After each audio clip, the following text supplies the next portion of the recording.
নমস্কার। বলতে চাই আঙিনায় আপনাকে স্বাগতম। আশা করি আপনি ভালো আছেন।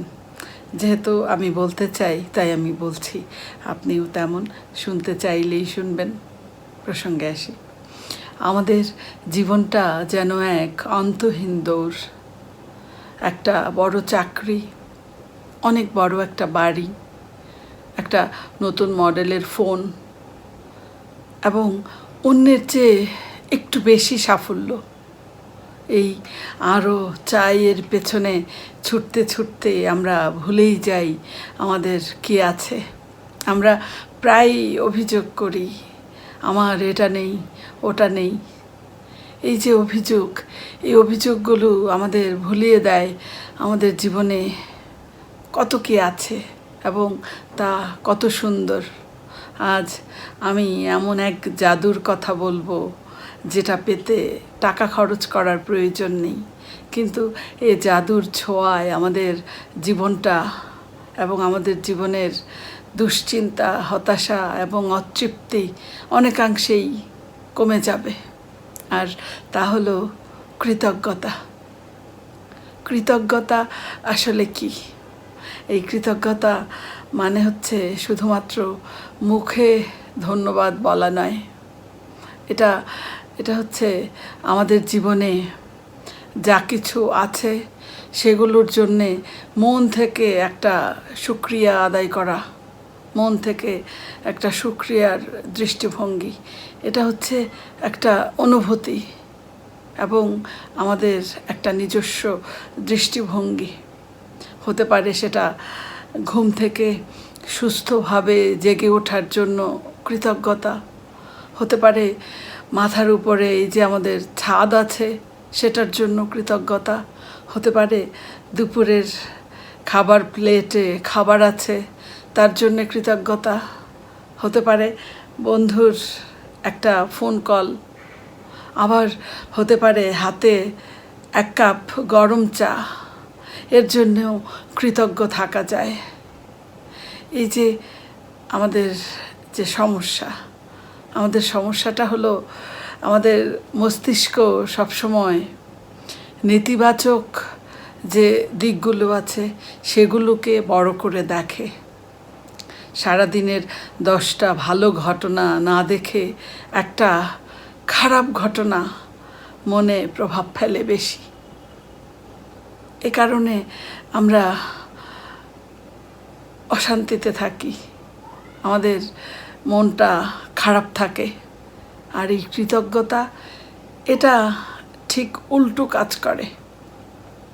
এই কৃতজ্ঞতা আমাদের মস্তিষ্ককে প্রশিক্ষণ দেয় যে কিভাবে আমরা আমাদের জীবনের ভালো ও সুন্দর দিকগুলো খুঁজে বের করতে পারি। আসুন আমরা এই কৃতজ্ঞতার জাদুকরী প্রভাব সম্পর্কে জানি। কৃতজ্ঞতাকে আমি জাদু বলছি, এর পেছনে রয়েছে নানা বৈজ্ঞানিক ব্যাখ্যা। এক, মানসিক স্বাস্থ্যের উন্নতি। গবেষণা বলছে যে যারা নিয়মিত এই কৃতজ্ঞতা চর্চা করেন তাদের মস্তিষ্কে এক ধরনের ডোপামিন এবং সেরোটোনিন হরমোন, যেটা নাকি হ্যাপিনেস হরমোন, এগুলো নিঃসৃত হয়।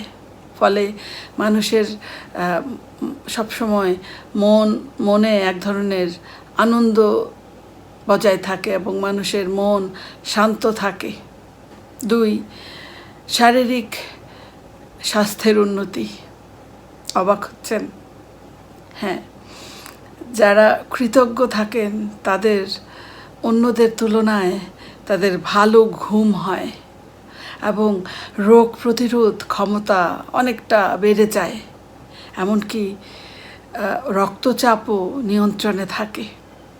3, সম্পর্কের উন্নতি। এই যে যখন আমরা আমাদের আশেপাশের মানুষের অবদানের কথা আমরা কৃতজ্ঞ চিত্তে স্বীকার করি এবং কৃতজ্ঞতা প্রকাশ করি, তখন যেটা হয় আমাদের মধ্যে সম্পর্ক অনেক মজবুত হয়, অনেক গভীর হয় এবং যে মানুষগুলো কৃতজ্ঞ চিত্ত, তাদের সান্নিধ্যে অন্যেরা থাকতেও ভালোবাসে। 4, ইতিবাচক দৃষ্টিভঙ্গি। এই কৃতজ্ঞতা আমাদের দৃষ্টিভঙ্গিটাই বদলে দেয় এবং আমাদের জীবনে কি নেই এটাকে ভুলিয়ে দিয়ে এটা থেকে আমাদের দৃষ্টিভঙ্গি সরে গিয়ে আমাদের জীবনে কি আছে সেখানে মনোযোগ স্থাপন হয় এবং আমাদের জীবনের যে ছোট ছোট আনন্দ প্রাপ্তি সেগুলো আমাদের চোখে ধরা পড়ে। এই যে কৃতজ্ঞতা, যে কৃতজ্ঞতা আমাদের জীবনটাই বদলে দিতে পারে। আসুন আমরা ছোট্ট করে জেনে নিই কীভাবে আমরা এই কৃতজ্ঞতা চর্চা করতে পারি। চাইলে আমরা আজ রাত থেকেই এই কৃতজ্ঞতা চর্চা শুরু করতে পারি। আমি সহজ 3টি উপায় সম্পর্কে আজকে বলছি। উপায় 1, কৃতজ্ঞতা জার্নাল। এই পদ্ধতিটা সবচেয়ে জনপ্রিয় আর কার্যকরী। আর সেটা হলো আপনি প্রতিদিন রাতে ঘুমানোর আগে একটা ডায়েরিতে লিখুন। আপনি 3 থেকে 5টি এরকম ঘটনা আপনি লিখুন, এরকম এক বিষয় আপনি লিখুন যে বিষয়ের জন্য আপনার মন কৃতজ্ঞ। আপনি লিখে ফেলুন, দেখবেন প্রতিদিন এই সংখ্যাটা আস্তে আস্তে বাড়তে থাকবে আর আপনার মন কৃতজ্ঞ চিত্ত হয়ে উঠবে। উপায় 2, মুখে প্রকাশ করুন। আমরা অনেক সময় আমাদের প্রিয়জন বা আশেপাশের মানুষের বা পরিবারের সদস্যদের প্রতি মনে মনে কৃতজ্ঞ থাকি। আপনি এটা মনে পুষে না রেখে মুখে প্রকাশ করুন। আপনি পরিবারের সদস্যকে একটা ধন্যবাদ দিন যে তার এই সাহায্যের জন্য আপনি কতটা কৃতজ্ঞ চিত্ত সেটা জানান। অথবা আপনি অফিসের কেউ আজ আপনাকে সাহায্য করেছে, সেটা আপনি যে তার প্রতি কৃতজ্ঞ বা সাহায্য করেছে এটা আপনি তাকে ধন্যবাদ দিয়ে জানান। উপায় 3, আপনি কৃতজ্ঞতার মুহূর্ত তৈরি করুন। আপনি এই যে আপনার এত ব্যস্ততা, সারাদিনের ছুটোছুটি, এর মধ্যে আপনি একটা কৃতজ্ঞতার মুহূর্ত তৈরি করুন। এটার জন্যে কোনো ডায়েরি খাতা কলমের প্রয়োজন নেই। আপনি শুধুমাত্র 1 মিনিট থামুন আর লম্বা একটা শ্বাস নিন। আপনি একটু ভাবুন যে আপনি কোন বিষয়ের জন্য এই মুহূর্তে কৃতজ্ঞ। হতে পারে আপনার সুস্থ শরীর, হতে পারে আপনার হাতে 1 কাপ গরম চা, বা হতে পারে জানালার বাইরে থেকে আসা কোনো পাখির ডাক। এরকম যে কোনো মুহূর্তে, যে কোনো মুহূর্ত বা যে কোনো বিষয় আমরা কৃতজ্ঞ থাকতে পারি, যে কোনো বিষয় নিয়ে। এটা আপনি একটু 1 মুহূর্তের জন্য ভাবুন, দেখবেন আপনার ভালো লাগার যে অনুভূতি সেগুলো অনেক বেড়ে যাবে। আপনি ভালো থাকবেন, আপনার মন শান্ত থাকবে। তাই আমি সবশেষে বলতে চাই, আপনার জীবন আপনার হাতেই, এবং এই জীবন কখনো নিখুঁত নয়।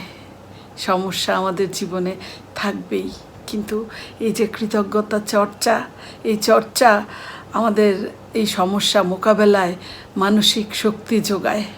এটা আমাদের মনে করিয়ে দেয় যে এই যে আমাদের জীবনে কোথাও এই যে এত অন্ধকার, সে অন্ধকারের মধ্যেও কোথাও না কোথাও আলো আছে।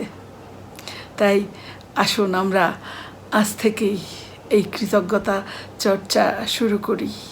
আমরা খুঁজে বের করি আমাদের জীবনের প্রাপ্তিগুলোকে, আমরা সেই প্রাপ্তিগুলো নিয়ে তৃপ্ত থাকি, আনন্দ চিত্ত থাকি আর কৃতজ্ঞ চিত্ত থাকি। অসংখ্য ধন্যবাদ এতক্ষণ মনোযোগ সহকারে আমার কথাগুলো শোনার জন্য। আপনি কমেন্টে লিখে জানাতে পারেন আপনি কোন কোন বিষয়ে কৃতজ্ঞ। যদি ভালো লাগে শেয়ার করতে পারেন, আর আমাদের এই চ্যানেলটিকে সাবস্ক্রাইব করে পাশে থাকতে পারেন। আবারও কথা হবে নতুন কোনো বিষয় নিয়ে। ততক্ষণ সবাই খুব ভালো থাকুন, সুস্থ থাকুন। শুভরাত্রি।